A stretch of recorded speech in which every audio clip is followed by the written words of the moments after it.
Hi everyone, it's Tessa. Just starting this episode with a warning. Some of the descriptions in this podcast are graphic and maybe distressing. Now, a joint investigation by CNN and investigative newsroom Lighthouse Reports has uncovered a campaign of ethnically fueled atrocities targeting non-Arabs.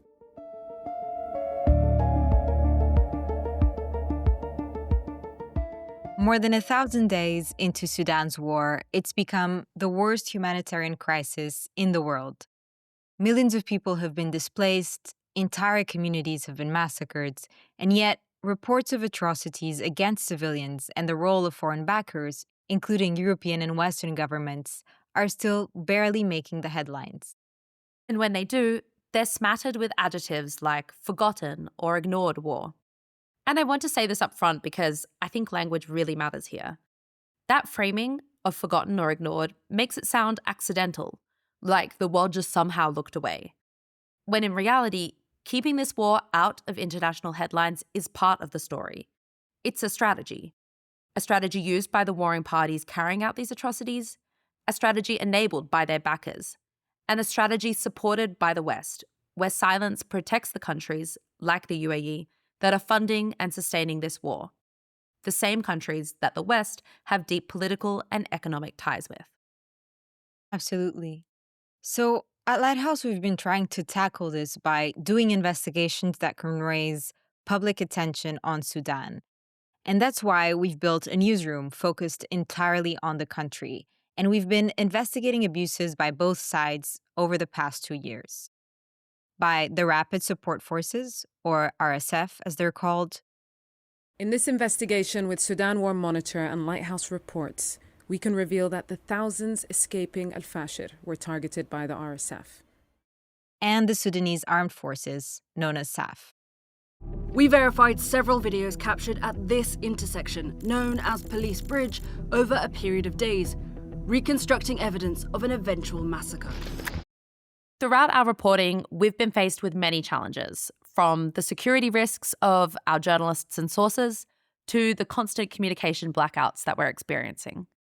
So in this episode, we're going to give you an insight into how we've been overcoming those challenges in the context of our latest investigation.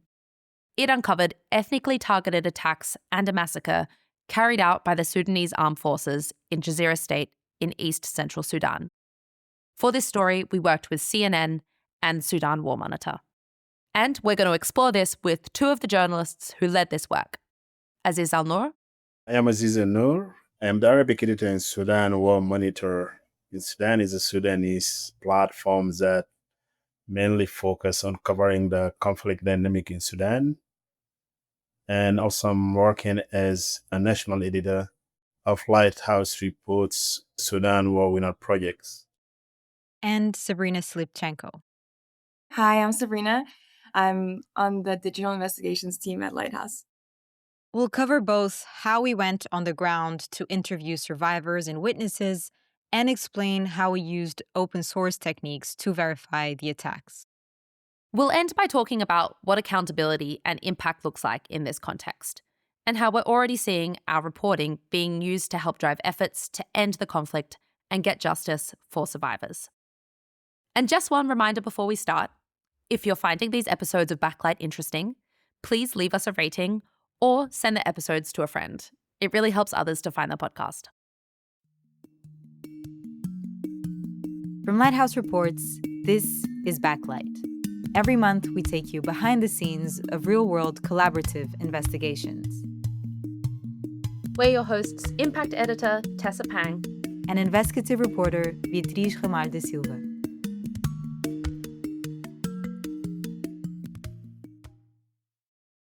So, reporting on Sudan comes with serious challenges.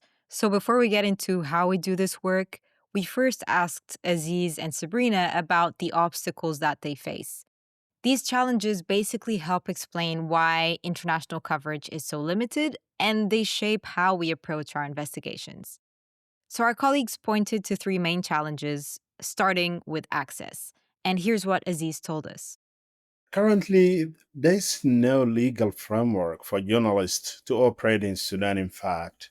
So that's why mostly of the journalistic work is being done via the OSINT work.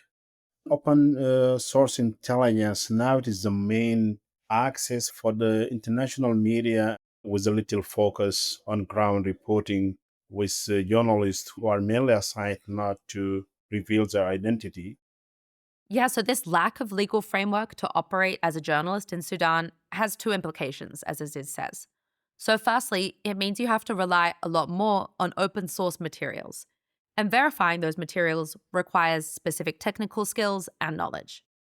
And secondly, even when you can go to Sudan and speak to survivors and witnesses, which we did in this investigation, and we'll touch on how we did that a little bit later, it's incredibly risky.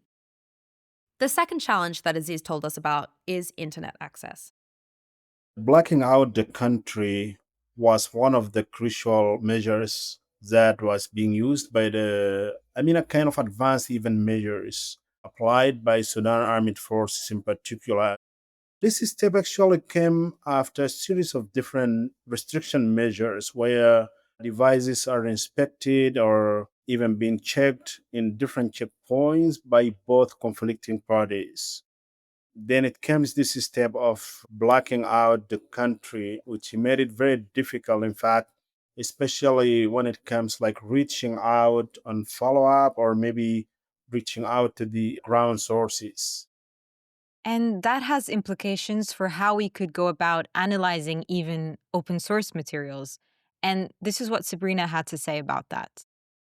For our work, it means that we have to try to chronolocate or find the time of video with a little bit more precision, because it's possible that because of internet blackouts, videos can all be sort of uploaded in one dump. And if we're tracking like the movement of specific combat groups and we want to know exactly where they are and when, we have to be more deductive when trying to analyze those videos. The third challenge is a lack of public attention in the West. And this is a major one, because it affects both how many stories you'll see in traditional media on Sudan, and also the kind of pressure that policymakers in the West feel to do something about what's uncovered in those stories. It's really hard to get Sudan stories anywhere. So there's like a sense that Sudan is too complicated, or that people won't understand, or that people won't care because of Western media's bias against African stories, and also the lack of respect given to Black life. So you have to do a lot to prove even that like this massacre is important to cover. It's for this reason that our newsroom works through collaboration with both international media and with Sudanese journalists on the ground. The idea being to support local journalists at a time when reporting is really vital and to push more international attention onto Sudan, especially where Western bankers of this war need to be held to account. So, with all that in mind, here's how we navigated these challenges in our latest investigation.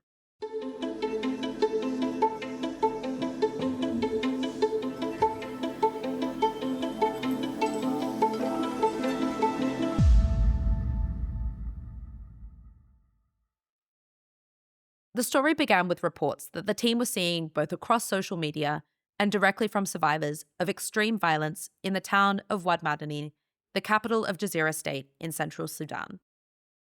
The survivors were talking about this pattern of really intense violence from SAF and allied forces coming into a village, displacing people, taking away men, boys, but also women, sometimes arresting them, killing them, disappearing them.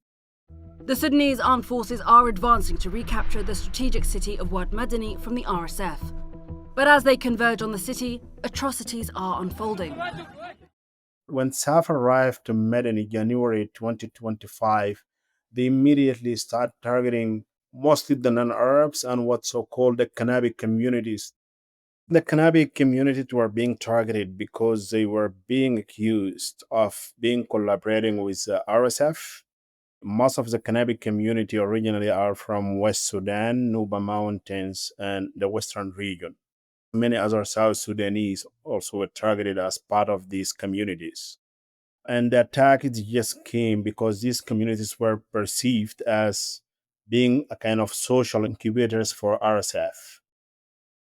Survivors were also telling us that this was because they were Black, and this was matching what we were seeing in open sources from incitement videos by SAF officers against non-Arab or foreign collaborators, as they would call them, because they would group everybody in a specific ethnic group as collaborators and incite violence or retribution against them. Bodies, like in this video, thrown into canals, some stripped, others with their hands tied, other victims buried in mass graves, and farming communities torched. What we were trying to figure out is, what was the scale of this violence? The team knew we couldn't rely on social media alone, so Aziz was busy reaching out directly to as many survivors and witnesses as possible to hear exactly what had happened. But because of the internet blackouts and the monitoring of journalists in Sudan by both warring parties that we spoke about earlier, that was proving to be challenging. Immediately, we tried to reach out to the Kanabi communities. And it happened that to be like one of the most difficult things, especially there was a serious monitoring on the media, on the movement of journalists, as well as blacking out all the area. By then, there was no telecoms. I mean, the national telecommunications were operating. It was mostly the internet that was commercially surfaced via the Starlink, and these are the satellite devices.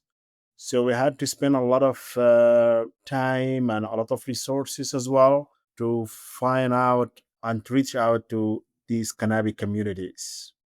And that was the most difficult part actually in this investigation, reaching out to the victims and also making them open to talk. That's one of the major concern, like on how to reach out to these sources, I mean to the victims, to the witnesses, and how to protect them. That was a major concern for us during the operations of this investigation. So initially we had to consider most of the digital aspects, especially on how reaching out to these communities. Like we were making sure we're using the most suitable and safe devices and apps as well. So to make sure none of these sources were being exposed. And then we had to meet them and mostly explain to them about what is the purpose of this investigation. So we're very transparent with these people to make them talk to these investigators. And at the same time, they really wanted to talk and share their story. They want to let out people to know what exactly happened to them. Building trust is never easy and it takes so much time. But it's something that Aziz has spent years doing, and it was really, really vital in this investigation to make sure that survivors could tell the stories in their own words. And that trust is basically how they agreed to meet one of our journalists in Sudan and speak on camera, and why they were willing to risk their lives to make sure what happened to them was documented. The biggest things Lighthouse report has done is to manage to send one of the senior journalists in Sudan to meet these survivors and victims and let them tell their story before the camera. And I think that was the biggest achievement in this investigation, interviewing people on the ground on camera, regardless of all the censorship measures now being imposed by SAFT in particular. لكن الناس بديل كان جو قال ما خليكم قال امشوا حتى لي سلاح في راسي الباقيين ديل ساقون طوال جربوا وراهم اللي هيقون. That's two survivors telling us about the night of the attack. The first man told us they came at night and told us to leave. The woman is saying that the soldiers put a gun to her head after taking her sons. Most of them, they're really eager to see any kind of justice lights.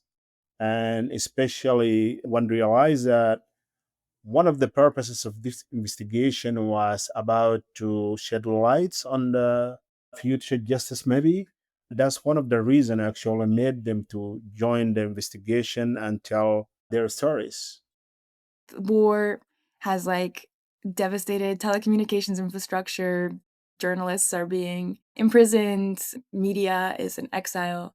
This already falls sort of harder on populations that were already more vulnerable and had less access in shaping their stories.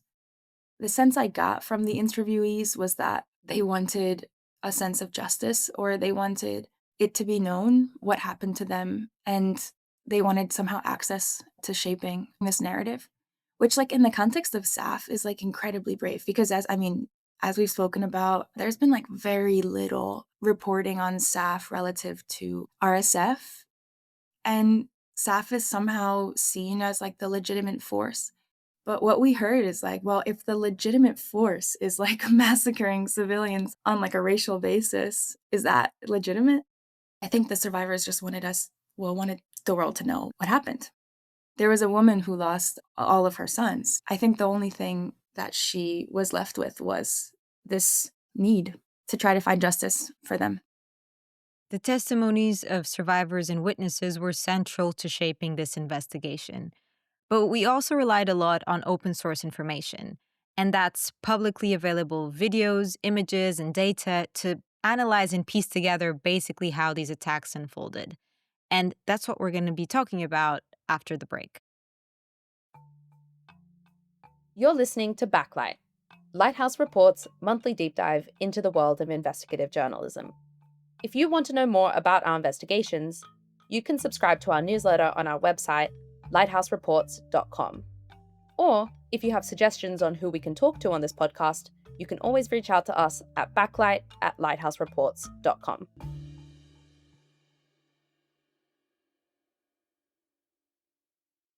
Welcome back to Backlight.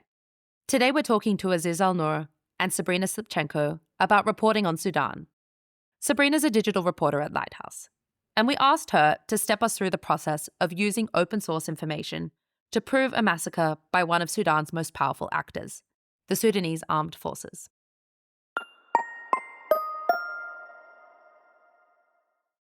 Basically, we're searching across social media platforms. In the case of Sudan, that's predominantly WhatsApp, Telegram, and TikTok. We're finding materials by essentially just following one channel and then going through all the suggested channels until we build out like a bunch of people that we follow. Sabrina and our colleague Monica, who you might remember from a previous episode on open source reporting, are collecting videos of attacks around January 2025 in Jazeera states. They built up a network of credible accounts and a database of hundreds of videos that they took from social media. But now comes the tricky part, making sure that all these videos are actually real videos of the attacks that they claim they are. And simply put, Sabrina follows this 3-step process that she walks us through. I think the most common verification process would be chronolocation, geolocation, and source verification process. So super simply, the chronolocation would be trying to find the time that this was taken, this video, or in the case that we're working with audiovisual materials, we could always compare the shadows, the post date, other information about the contextual information about the post to an external secondary source. The next day, fighters are seen relaxing in a courtyard beside Police Bridge. We can tell it was likely filmed in the morning from the cast of the shadows on the ground. The same is true for geolocation, or trying to find the location of where something was taken. So we could compare features in that video to features in planet imagery or Google Earth imagery to find sort of similarities to confirm in some part when and where this material was taken. Satellite imagery captured in May, after water levels receded, shows what appear to be dozens of bodies on the canal bed, meters from where the army leader had stood. And then for source analysis, we just try to get as much information about the poster as possible. This is why it becomes important to try to find the earliest post. Who could be posting this? What are their motivations? In one part of the investigation, actually, we were doing some of this source analysis to verify a post. And we actually found an embedded SAF media person who was on the front lines on the way to Medini and was giving us like real-time updates about the various forces that were traveling on this front with him. Now we're also thinking a lot about how do we verify against fake content and AI materials. There's always the straightforward advice of like, are there too many fingers? Does something seem off? Like, is there a blurry label? But yeah, things are getting a bit more advanced or like sophisticated. So I'm not sure that those benchmarks are still going to be relevant. But in a nutshell, basically, our process of verification tries to put the material that we have against an external source that could confirm what the material is saying. This is where Aziz's network of journalists and sources on the ground come back in. And then we could ask a ground source like, hey, does this look like where you are? Can you give us more information from the ground? And then we sort of went back and forth until we could verify the location of that video. So in the end of this process, the team was able to verify 59 attacks involving systematic killing, arresting, and displacing of people in villages in Jazeera State between October 2024 and May 2025. They were also able to say that people were attacked based on their ethnicity. They also determined that the violence was orchestrated from the highest ranks of the Sudanese Armed Forces. One thing we haven't spoken about so far was why the team decided to focus on the Sudanese Armed Forces. In over 2 years, atrocities by the SAF have hardly made headlines. We asked Aziz why he thinks this is. I think that it comes for two main reasons. The first reason is the perception that was already people have on the rapid support force, as most of the elements or the component of these groups, they have historical records related to Darfur crimes, early 2000s. So it became very easy for anyone to say and judge, like the RSF. And definitely, of course, RSF are also highly involved in several humanitarian violations, crimes, and direct killings on camera, and etc. And also we have reported this earlier in fashion and also other areas. So it is very easy for everyone to say RSF committed this and this. And the historical reputation even doesn't need any kind of due diligence to verify whether that's true or not. And the second reason is RSF doesn't apply serious measures on their fighters, on the soldiers, where almost every soldier has a smartphone where themselves document whatever they're doing in the battlefields or even any other practices they do, including the human rights violations, crimes, or any kind of atrocities that themselves committed. And I've seen actually some of the international media mainly focusing on this, which is completely opposite to what SAF does. SAF doesn't allow any of their soldiers to carry like smartphones or doing any of these practices like posting on social media or publishing anywhere else or even recording phones or having their own opinions on what's going on, which is completely opposite to RSF. And that's what made it difficult actually for people to access what really SAF does on their area and also their movements. In fact, SAF has this policy of everybody stop posting, which we laugh on the digital investigations team because sometimes they don't follow the rules, these soldiers. But SAF, has a policy of sort of taking down content, and they're much more discreet about their atrocities than RSF. They also use violence or this show of violence strategically in different ways. Okay, to wrap up this conversation, a big question for us at Lighthouse is how could this information be used for justice, especially for the survivors? After the investigation, Aziz went back to the survivors to ask them what they thought.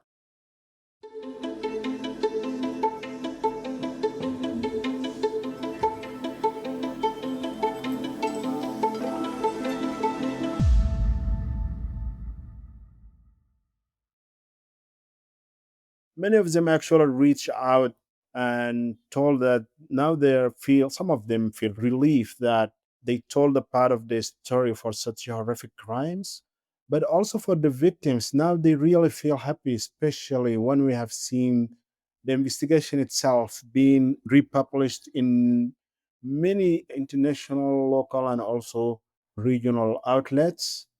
and they still really believe it's happening. I've seen also some of the legal groups reach out, and they're really pushing on a way to see where they can contribute in any common justice. So they're really happy that they found a space where they can tell out their story, but also now they see now all their stories being told all the globe and really well documented. For me, it's important to do these kinds of reconstructions because we're working against this literal stream of bodies and senseless noise and this chaos of violence, which I think eventually leads towards like an acceptance of its inevitability. So in these reconstructions, we're finding and archiving and reconstructing the memory. It sort of reminds me of people, well, in a digital way, like people who go to battlefields and find bodies. We're like memory workers, the memory worker version of that. Like it's a way to rehumanize those who were killed and also to stop and pay attention and give an event its full meaning, even if we're not able to do that for the hundreds of battles that have happened before. Yeah, as Sabrina says, even just piecing together what happened is a way of honoring the victims and a way of allowing there to be justice over the lives lost. But in the process of reconstructing this, we also had in mind that it could be helpful to those seeking justice on an international level. I've worked on these kinds of cases before. And what I'm noticing now is that, like, I've worked on these cases from the legal side. And now, from the journalistic context, I feel that my role is really different because we could sort of use the logic of the law, or we could think in the logic of the law and then try to get our open source material, our closed source material into that frame. So, try to get it basically as solid as possible, framing our evidence as evidence, getting as many verification checks as possible. And then it's like we see that there's this systemic attack, right? Because we've gathered all of this evidence about it.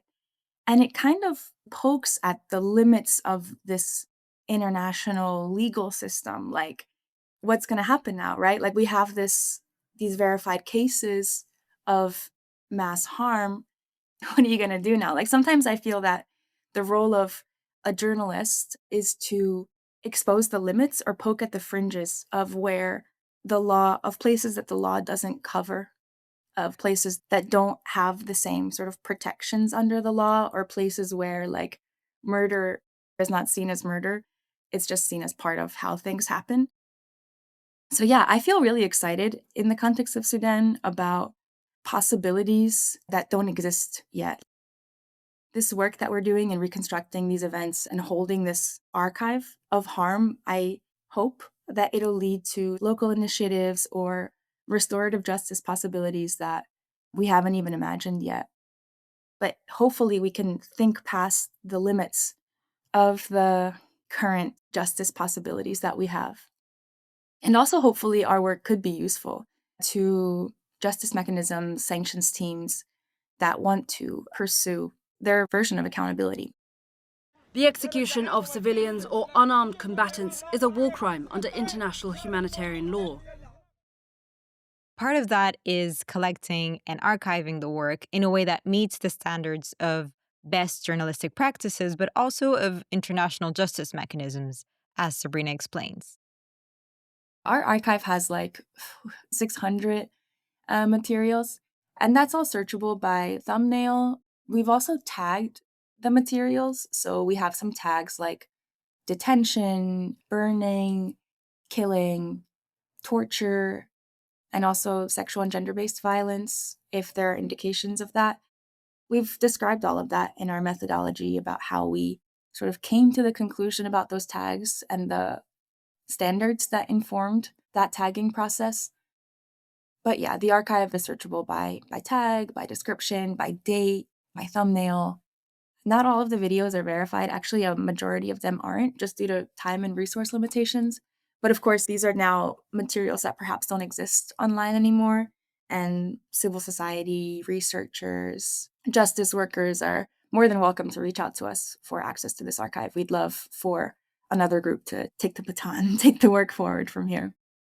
Yeah, and the team has done so much additional work putting together a public methodology so people can understand how we did this work. And over the last month or so, We've briefed over half a dozen lawyers, policymakers, sanctions teams, and international organizations on our evidence. And we've already been hearing that the evidence the team has put together has been useful in conversations from civil society and from policymakers to try to put an end to this war. And one more thing to add on the impact. Just last week, we heard that Saudi Arabia, one of SAF's biggest backers, has told them that any future support is conditional on them reducing bloodshed because they don't want to shoulder the reputational cost of SAF's crimes. And we were told this shift followed the investigation we published, which is seriously huge and a big commitment to the team as well.